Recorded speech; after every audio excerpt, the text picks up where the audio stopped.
Hello, आदाब, नमस्कार, सत श्री अकाल। स्वागत है आपका इस चैनल में। दोस्तों, पिछली बार की वीडियो में हमने 15 मोस्ट इम्पोर्टेंट क्वेश्चंस किए थे इंग्लिश लैंग्वेज के। तो दोस्तों, एक नई वीडियो के साथ मैं लौट आया हूं और इसमें हम नेक्स्ट 15 मोस्ट इम्पोर्टेंट क्वेश्चंस करेंगे इंग्लिश लैंग्वेज पर। तो चलिए दोस्तों, हम वीडियो को शुरू करते हैं। अब हमारे पास डायरेक्शंस में आएगा question number 16 to 22। Read the following passage carefully and answer the questions given below it. अब आपको क्या करना है कि आपने जो है इस पैसेज को केयरफुली पढ़ना है। अब यहाँ पे आपको पैसेजेस के पर आधारित जो है क्वेश्चंस भी आएंगे। 5 से 6 या 6 से 8 क्वेश्चंस इस पे आ सकते हैं। तो पैसेज पैसेज राइटिंग जो भी होती है उसको अंडरस्टैंड कैसे करना है। अब एग्ज़ाम में क्या करना है आपको कि जब भी आप एग्ज़ाम दोगे तो तब आपने ये पैसेज को पहले सॉल्व नहीं करना है, क्योंकि थोड़ा टाइम कंज्यूमिंग है। क्योंकि आपके पास सिर्फ 20 मिनट्स होते हैं, तो 20 मिनट्स में आप ये पैसेज पढ़ तो सकते हैं, आप कर सकते हैं इसको 5 से 6 मिनट में आप पूरा जो है इसको सॉल्व कर सकते हैं। 3-4 मिनट आप पढ़ने में लगाइए, फिर उसके बाद क्वेश्चंस पे आ जाइए। तो आप आसानी के साथ एक बार अगर आपको पैसेज समझ में आ गया तो फिर आप आसानी के साथ जो है इसको सॉल्व कर सकते हैं। तो हमेशा जब भी आप पेपर देते हैं तो उसके पहले जो है आप बाकी क्वेश्चंस को पहले सॉल्व कीजिए और एंड के 7-8 मिनट जो हैं आप पैसेज के लिए रखिए। और ये स्कोरिंग भी होता है, अगर आपने अच्छे से समझ लिया तो आप इसको इसके पूरे क्वेश्चन जो है सॉल्व कर सकते हैं। तो चलिए स्टार्ट करते हैं। इस पैसेज के में क्या लिखा है वो देख लेते हैं। ओके, आपको क्वेश्चन पैसेज को जो है पहले अच्छे से पढ़ लेना है, थोड़ा समझ लेना है, और उसके बाद जो है आपने क्वेश्चंस का आंसर दे देना है, क्योंकि इस पैसेज से ही आपके क्वेश्चंस के आंसर निकलेंगे। 16 to 22 तक आपने आंसर देने हैं। Okay. To the ego the present moment hardly exist, only past and future are considered important. This total reversal of the truth accounts for the fact that in the ego mode the mind is so dysfunctional। ये किसकी बात कर रहा है इसमें passage में? ये बात कर रहा है ईगो की। ईगो में ये बता रहा है कि ईगो ऐसी प्रॉब्लम है कि जिसमें प्रेजेंट मोमेंट एग्जिस्ट करता ही नहीं है। ओके, एक डिसफंक्शन है। It is always concerned with keeping the past alive because without it who are you. तो ईगो जो है, ईगो क्या करती है, हमेशा जो है पास्ट को हमेशा ज़िंदा रखती है, क्योंकि इसके बिना आप कुछ भी नहीं हो। It constantly projects itself into the future to ensure its continued survival and to seek some kind of a release or fulfilment there. और ये आपको क्या करती है, ईगो वाला जो बंदा होता है, इस पैसेज में आपको ये बताया गया है कि फ्यूचर और पास्ट में ही डिवेल करता है। And it says one day when this that or other happens and I am going to be okay, happy, at peace। Okay, तो इसमें आप क्या होता है कि ईगो जब होता है तो आप देखते हैं कि एक दिन में ये करूँगा, फ्यूचर में डिवेल करते हैं कि इस दिन में ये करूँगा, अब मेरे साथ ये होगा, इस टाइम पे मैं हैप्पी रहूँगा या मुझे पीस मिलेगा। ये सब जो है आप फ्यूचर में या पास्ट में डिवेल करते हैं।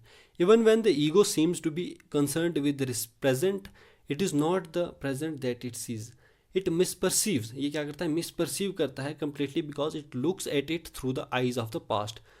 क्यों मिसपरसीव करता है? क्योंकि ये ईगो जो है, हम हमेशा प्रेजेंट को अच्छे से देख नहीं पाते, क्योंकि हमें ईगो जो होता है, ईगो के बारे में इसमें बात की है कि हम हमेशा पास्ट में डिवेल करते हैं, पास्ट में। और it reduces the present to a means to an end, और प्रेजेंट का कोई मीनिंग ही नहीं रह पाता। And an end that always lies in the mind projected future. Okay, observe your mind and you will see that this is how it works. अपने mind को observe करिए और देखिए कि कैसे ये वर्क करता है। The present moment holds the key to liberation. जो प्रेजेंट मोमेंट होता है वो लिबरेशन की एक की है, but you cannot find the present moment as long as you are your mind. पर आप तब तक प्रेजेंट मोमेंट में नहीं रह सकते जब तक आप सिर्फ माइंड पे डिपेंड है, आप अपने माइंड के अधीन है, तो आप प्रेजेंट मोमेंट में कभी भी नहीं रह सकते। ओके, ये है इस पैसेज का अब तक का मतलब। तो आगे पढ़ते हैं। द प्रीडोमिनेंस, ये थोड़ी स्पेलिंग मिस्टेक हुई है यहाँ पे। The predominance of a mind is no more than a stage in the evolution of consciousness. तो माइंड की जो प्रीडोमिनेंस है एक इवोल्यूशन की एक स्टेज है, कॉन्शियसनेस की एक स्टेज है. We need to go on to the next stage now as a matter of urgency, otherwise we will be destroyed by the mind. तो अभी हमें क्या करना है कि हमने नेक्स्ट स्टेज में चले जाना है, नहीं तो हमारा माइंड जो हमें डिस्ट्रॉय कर लेगा. अगर हम माइंड सही करेंगे सब चीज़ें, ईगो हमारे अंदर होगा तो हम जो है पूरी तरीके से डिस्ट्रॉयड हैं, which has grown into a monster. Mind जो है मॉन्स्टर में ग्रो कर चुका है. Thinking and consciousness are not synonymous. Thinking और कॉन्शियसनेस जो है दो साइनोनिमस नहीं है, एक जैसा एक ही तरीके का मतलब नहीं है. थिंकिंग और कॉन्शियसनेस जो है एक नहीं है, but thinking is a small aspect of consciousness. Thinking क्या है, एक स्मॉल एस्पेक्ट है कॉन्शियसनेस का. Thought can not exist without consciousness, but consciousness doesn't need thought. Okay, अब आगे पढ़ते हैं. इसका ये थोड़ा लंबा होगा क्योंकि 5 मिनट आपको पढ़ने में लग जाएंगे. अब मैं आपको एक्सप्लेन करके पढ़ा रहा हूँ तो इसलिए मुझे ज़्यादा टाइम लगेगा. तब मैं जब भी क्वेश्चंस को आपको सॉल्व करना है तब आपको जल्दी से जल्दी पढ़ लेना है और जल्दी से इसको क्वेश्चंस को सॉल्व करना है. Okay, enlightenment means rising above thought, not falling back to a level below thought, the level of an animal or a plant.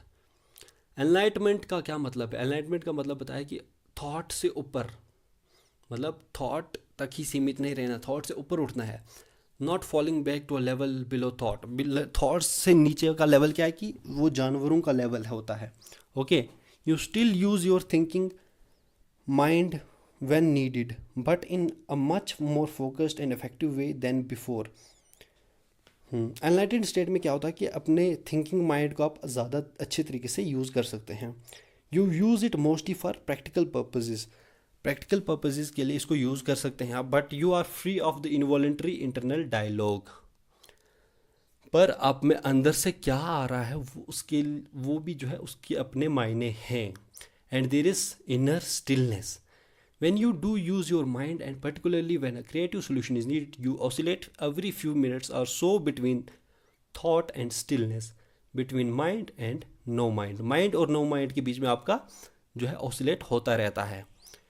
No mind is consciousness without thought. और no mind क्या है?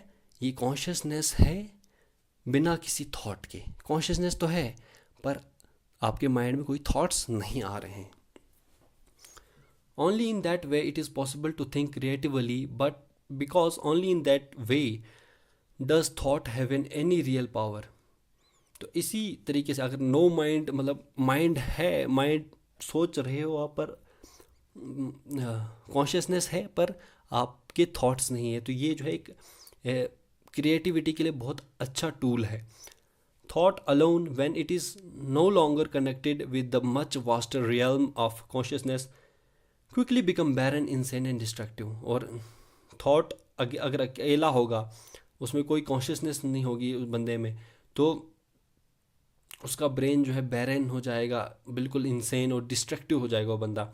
And it wasn't through the mind, through thinking that the miracle that is life on earth or your body was created and is being sustained. तो there is clearly an intelligence at work but that is far greater than mind. Okay, आपने इस तरीके से पढ़ लेना, इसको समझ लेना अच्छे से.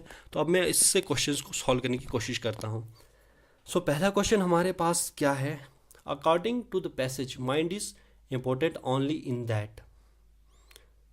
किस में इम्पोर्टेंट? पैसेज के हिसाब से माइंड किस लिए इम्पोर्टेंट है? तो हमने क्या पढ़ा था कि माइंड जो है क्या करता है, ये कॉन्शियसनेस का प्रिकर्सर है. तो इट इज़, इसमें आएगा फर्स्ट वाला आंसर. ओके, हमने कर लिया पहला क्वेश्चन. देन सेकंड है in egoistic thinking present matters only in the sense that. तो आप सब लोग जो है इसके आंसर दे दीजिए. 17th क्वेश्चन का दे दीजिए, 16th का तो मैंने बता दिया. आप लिख लीजिए कि इसका आंसर क्या हो सकता है. तो 17th क्वेश्चन का भी आंसर आप लिख लीजिए, मैं आपको इसका आंसर बता देता हूँ. ईगोस्टिक थिंकिंग में जो प्रेजेंट मैटर होता है only in the sense that, इसका आंसर है क्या आएगा? It identifies with mind, it acts as a reference point to the past, it helps in the growth of the consciousness, it is a medium to fulfil future or none of the above. तो इसमें क्या आएगा? जो egoistic thinking वाला जो हमने पढ़ा था अभी कि present matters only in the sense that present किस लिए मैटर करता है कि ये हेल्प करता है कॉन्शियसनेस की ग्रोथ में या फिर किस में. It is a medium to fulfil future end. क्या इसका क्या आएगा? It is a medium to fulfil future end. हमने पीछे पढ़ा था कि जिसमें ईगो होगा तो वो जो है उसमें वही एस्पिरेशंस रहेंगी कि फ्यूचर में क्या होगा, वही ये it is a medium to fulfil future end. Okay, तो ये इसका आंसर है 17 का, और 16 का आपने फर्स्ट आंसर है, 17 का फोर्थ है. ओके, तो मूव करते हैं अब हम अगले क्वेश्चन की तरफ. हमारा question number 18. In the enlightened stage, one uses thinking in not one way or for not one purpose. Which one is it? Enlightened state में हमने पढ़ा था कि अभी कि अब इसमें इसने पूछा कि enlightened stage में क्या होता है कि thinking in one way or for not one purpose. Which one is it?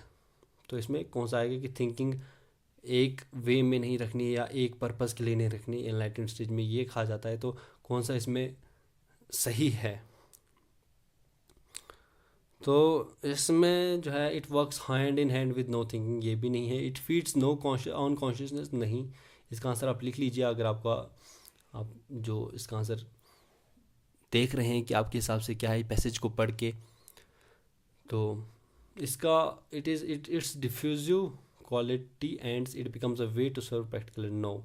तो इसमें नोटा आंसर मुझे सही लग रहा है, तो इसका आंसर है नोटा. ओके, तो क्वेश्चन नंबर 19 की तरफ मूव करते हैं. According to the passage in the event of active ego,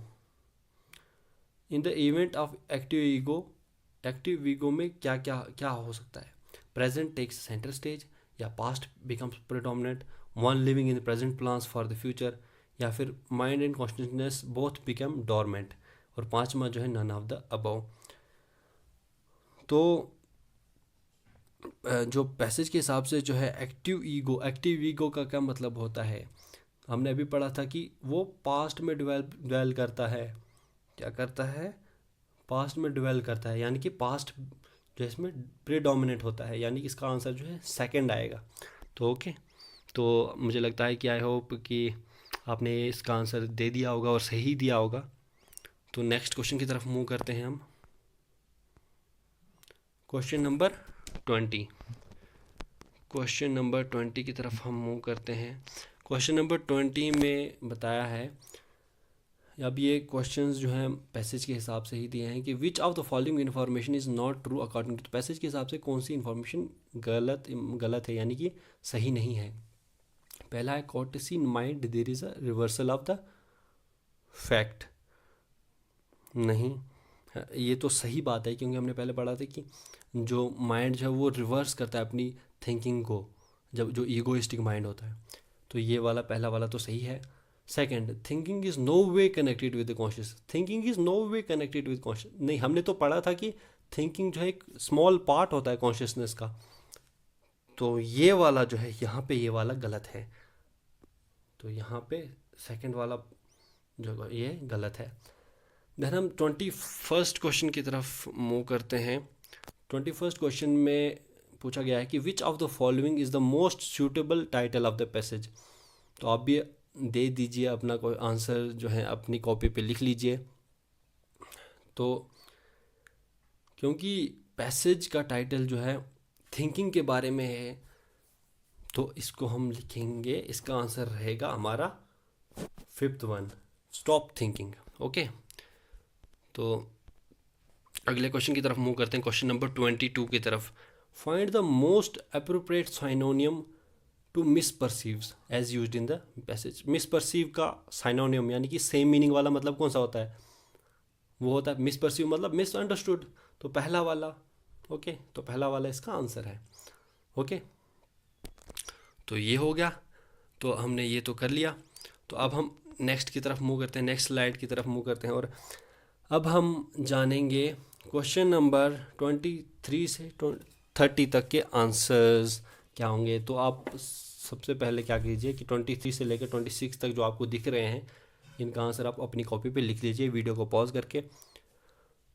तो डायरेक्शंस क्या हैं? They include synonyms, antonyms and one word substitution and idioms and phrases.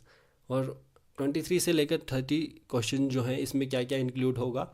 इसमें साइनोनियम्स आएंगे, एंटोनियम्स के क्वेश्चन आएंगे और one word substitution and idioms and phrases. ये question आप तभी कर सकते हैं जब आपकी वोकेबलरी स्ट्रॉन्ग होगी, तभी आप इन क्वेश्चंस को सॉल्व कर सकते हैं। तो क्वेश्चन नंबर 23 जो है इसमें है साइनोनियम फॉर ऑरिएट। आप अपना आंसर दे दीजिए। ऑरिएट, ऑरिएट का मतलब होता है सेकंड, गिल्डेड। ऑरिएट या गिल्डेड का क्या मतलब होता है? इसका मतलब होता है गोल्डन। इसका क्या मतलब होता है? Golden, golden shape. Okay, then synonym for clauses. Clauses का साइनोनियम क्या होता है? आप सब लोग अपना आंसर दे दीजिए। इसका आंसर है second, huge. Okay, then question number 25 की तरफ हम मूव करेंगे। क्वेश्चन नंबर 25 का आंसर है antonym for destitute. Antonym for destitute जो है इसका क्या है एंटोनियम 25 क्वेश्चन का? तो 25 क्वेश्चन का जो एंटोनियम है वो है फोर्थ, यानी कि एफ्लुएंट। एफ्लुएंट का मतलब होता है क्या? एफ्लुएंट का मतलब होता है हैविंग लॉट ऑफ मनी।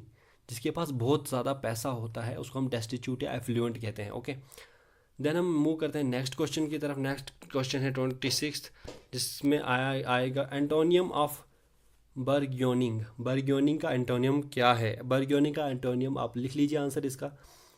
तो आपने लिख लिया होगा अपनी कॉपी के ऊपर, पहले ही वीडियो को पॉज कर लीजिए और लिख लीजिए। मैं आपको इसका आंसर बताता हूँ। बर्ग्योनिंग का एंटोनियम होता है ड्विंडिंग।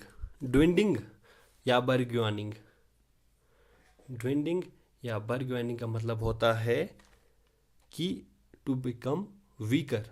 वीकर, जो वीक बंदा होता है या स्मॉलर बंदा होता है उसको हम क्या कहते हैं, या इसको हम बहुत तरीके से यूज़ कर सकते हैं, टू बिकम स्मॉलर और टू बिकम वीकर। तो ये जो है इसका एंटोनियम का मतलब है। ओके, तो नेक्स्ट क्वेश्चन की तरफ मूव कर लेते हैं। क्वेश्चन नंबर 27, यह एक इडियोमेटिक एक्सप्रेशन है। तो हमने मतलब बताना है, जो अंडरलाइंड पार्ट है उसका हमने मतलब बताना है। ओके, तो क्वेश्चन नंबर 27 की तरफ मूव करते हैं। आप अपना आंसर दे दीजिए। 27 और 28, 29 और 30 इन सब क्वेश्चंस का आप आंसर लिख लीजिए कॉपी के ऊपर। मैं आपको आंसर बता देता हूँ। Question number 27, he was in high spirits when I met him in the restaurant. He was in high spirits. High spirit मतलब जब चेयरफुल मूड होगा, यानी कि सेकेंड वाला इसका आंसर है। ओके, इसका क्या आंसर है? सेकेंड, इन अ चेयरफुल मूड। ओके, तो क्वेश्चन नंबर 28 की तरफ मूव करते हैं। Truly he is a chip off the old block. इसका आंसर आप लिख लीजिए। तो इसका आंसर है फर्स्ट। इसका आंसर है first, very similar to his father. Okay, then next question की तरफ मूव कर लीजिए। Question number 29, to break the ice. To break the ice का क्या मतलब होता है? टू ब्रेक द आइस का मतलब होता है टू ब्रेक द न्यूज़। इसका आंसर आपने लिख लिया होगा पहले ही। तो क्वेश्चन नंबर 30 की तरफ आखिरी क्वेश्चन जो है इंग्लिश लैंग्वेज का, हम आ चुके हैं यहाँ पर। तो इसको देख लेते हैं। Science deals with formation of words. कौन सी साइंस जो फॉर्मेशन ऑफ वर्ड्स के साथ डील करती है? तो आप सब लोग इसका आंसर लिख लीजिए। ओके, तो इसका आंसर है इटाइमोलॉजी। ओके, इसका आंसर है इटाइमोलॉजी। तो मैंने आपको जो है इंग्लिश लैंग्वेज का जो 30 मार्क्स का पेपर जो था वो आपको सॉल्व बता दिया है अच्छे से।